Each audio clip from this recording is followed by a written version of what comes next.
नमस्कार. आनंद संकीर्तनमध्ये आज आपण संत ज्ञानेश्वर महाराज कृत हरिपाठातील 4थ्या अभंगाचा सुलभ अर्थ बघणार आहोत.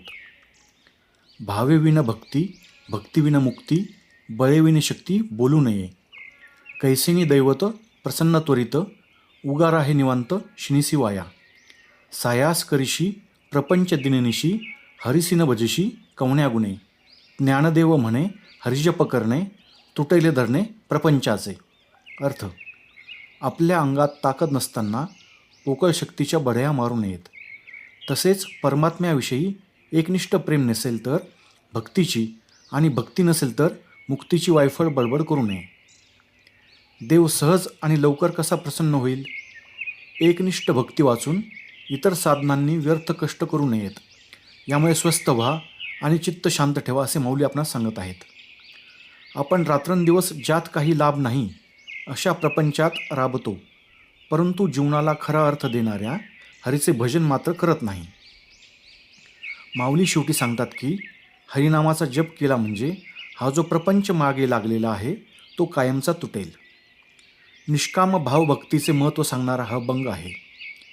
ईश्वर प्राप्तीसाठी उत्कट भाव असावा, त्याशिवाय मुक्ती म्हणजेच दुःख निवृत्ती आणि परमानंद प्राप्ती होणार नाही. माऊली सांगतात की भावरहित व्यक्तीकडून भक्ती होऊ शकत नाही आणि भक्तिहीन व्यक्ती मोक्ष मिळू शकत नाही. भाव याचा अर्थ परमेश्वराबद्दल वाटणारी आपुलकी किंवा आत्यंतिक प्रेम होय, आणि परमप्रेमाने प्रगटणाऱ्या भावप्रवास भक्ती असे म्हणतात. परंतु ही भक्ती प्रापंचिक कामना पूर्ण होण्यासाठी नसावी. जी व्यक्ती कोणत्याही सांसारिक लाभाची इच्छा न ठेवता प्रेमाने भक्ती करते त्या व्यक्तीला निश्चितच परमेश्वर प्राप्ती होते, असे श्रीमद भागवत वचन आहे. तसेच कामनायुक्त प्रेम किंवा भक्ती म्हणजे व्यापार होय, असे भक्तश्रेष्ठ प्रल्हाद म्हणतात. आपण संसारात राहून स्वकर्म भगवत अर्पण या बुद्धीने केल्यास मन शांत व स्थिर होते.